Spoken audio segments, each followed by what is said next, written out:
Today we'll be doing a detailed review on this OTG. This is from Havells. It's a made in India product. It's 38 liter OTG or oven toaster and grill. So as you can see, it has a very sturdy body. I don't know what it's made up of. I think it's plastic coated aluminium. And here you have the handle, and this handle doesn't get warm, but this thing gets hot when you are cooking. Okay, so now let's open it and see what's inside. So here you can see that the door has, or the window should I say, has a double glass. You can see one glass is here and the other glass is at the back. Okay, so when you open it, it gets opened like this fully. Okay, so this has a large space like this. It's quite large and it looks like this, and it works on the dial system. You have 3 knobs here. One is for the temperature, the other one is for the modes, and the last one is the timer. Okay, so as you can see, it has 3 slots, 1, 2 and 3. You can use any slot you want to, and the operating system is a dial system. You don't have the digital display on this one, and I feel that this is more easier to work with than the digital system. Okay, so now let's see what do we have, what are the accessories and how this works. You can see that the heating system is done by rods. There are 2 rods here down and 2 rods on the top. And then this is a convectional OTG. You can see there are slots over here. This is for the air circulation. If it gets too hot, the air will circulate inside. Okay, so now let's see what are the other accessories. So the first thing that you see is this rack. It's a normal rack. It has something like this, raised parts, and from the other side it's flat, it's completely flat. So what I do is, you can put it in the first slot like this.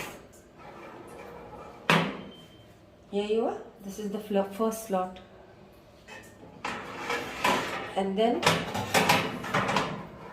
this is the middle rack. This is the middle slot. I like to do my cooking and baking mostly in the middle rack. And then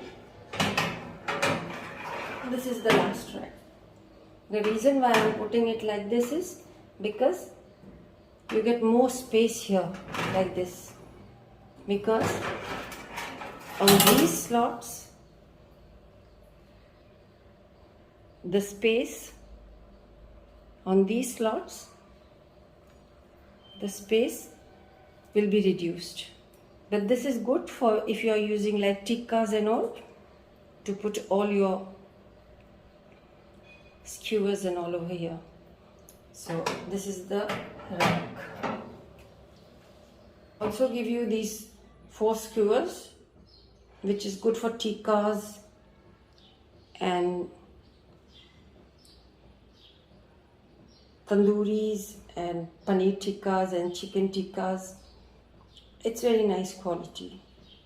It's quite sharp. It means that it can pierce through the meat very easily. You can take your steel rack like this and you can just push it, and here push it, and here, so it gets stuck very easily. They also provide you with this free tray.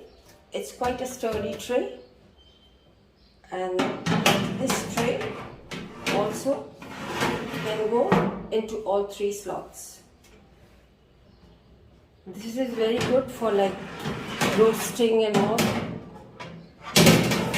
Here you are. You can see this is a very good quality tray. This pair of tongs also is included. It's a very nice and sturdy tong. So what you do is you just do like this, and it's very easy to get it out. Yeah, extremely easy. Yeah. Okay.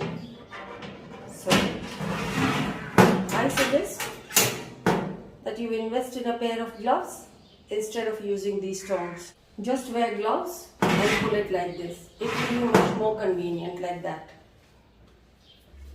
You also get this crumb tray.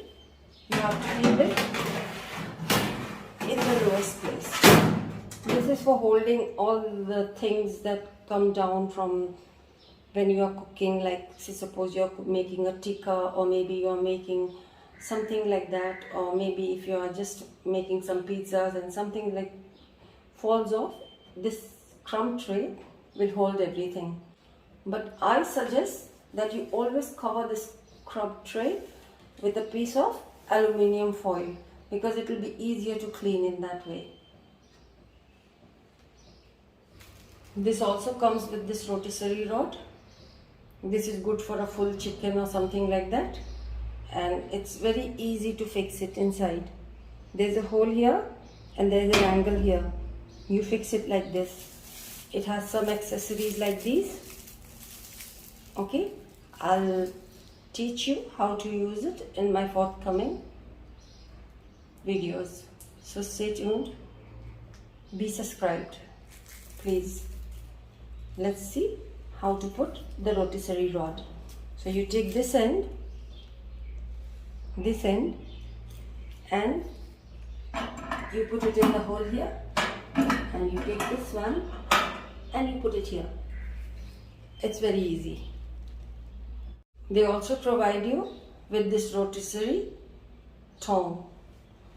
This will help you to get the rotisserie rod out of the oven. I suggest that you should always buy a bigger OTG, anything above 30 liters, because when the OTG is very small, it heats up very fast and it doesn't have the convection mode. So what happens is the food gets cooked very fast from the outside, but from inside it remains a little bit raw. So it's my suggestion, it depends on your budget. So the dial system is here. You can see, you can take the temperature. The temperature here is in Celsius. It's not in Fahrenheit. Okay, so from 90 degrees all the way to 140 to 190 to 230. So it's here. So you can just move the dial like this, and you can adjust the temperature according to your recipe. Then this one is for the rods. There's a rotisserie, and then there's a rod here, there's a rod here. It means, and the convection, there's the fan mode here. It means that the rotisserie will spin, and both the rods will burn, and the fan will also start. So this is, when you want this mode, you can twist it like this. Over here, you have the convection mode, and only the bottom rods will be on. Like say suppose if you want just the bottom ones to be cooked, then you can use this one, this mode. Then again, you turn it like this. This is for nothing. It means that it's just stable. You can warm things up. You can keep things warm in this mode. Okay, so and this one is for the top rod and the bottom rod and the fan, the convection fan. And you can just turn the knob like this and it's done. And this one is for the top rod and the convection mode. Just same thing applies. Just turn the knob. And here you have the timer. You can take it anywhere from 10 minutes, 20, 30, 40, right up to an hour. When you want to preheat the oven, you can just preheat it. It will start preheating like this. Okay? As soon as it's preheated, you can just switch it off. For that, you just turn off the knob like this. It's off. Again, you can just open it like this, put all the things, whatever you want inside it like this, and then you can close it back and turn on the knob again like this. Okay? It's very easy to operate. Is this Samsung microwave. This is a 30-liter microwave. I got it years back. And this is a microwave. This is a conventional microwave. It has the convection mode and the microwave. Both modes are there. Okay. So let's learn something about this also. It has a fully digital panel here, and most of the things are preset in here. But you can also change it. Everything you can customize it and change it according to your preference or according to your needs. So you can see that it has many modes, like say suppose this is a slim fry mode, and this is for you just press the stop button and it goes back to original. Okay, then this is for curd and dough, and this is a deodorizer. This is for Indian recipe. This is for roti and naan. And here we have the convection mode. Okay, so when we put the convection mode, you can also adjust the temperature like this. Like say suppose it's 190 now, and then you can take it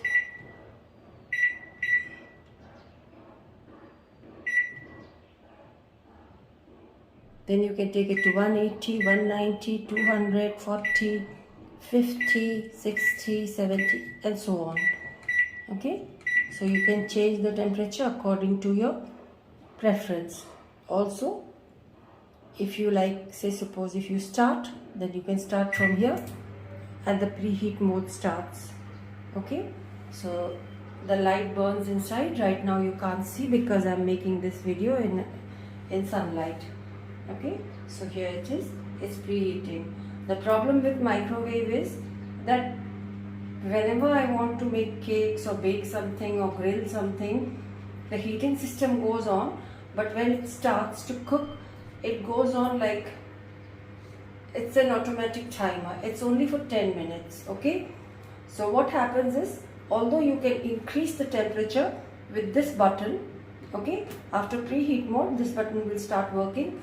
So you can increase the temperature with this button, but it can get increased like only up to 15 minutes. After that, it just auto cuts off automatically. Then I have to wait and wait and wait and wait until the time it starts again. My dough and everything is like gone. It's gone. I mean, it's not good for baking. I don't find it good for baking. I don't know if other people can bake. Good luck to them. But for me, a simple person, I can't bake in this. So that was the reason why I thought that maybe it would be a better idea to invest in an OTG.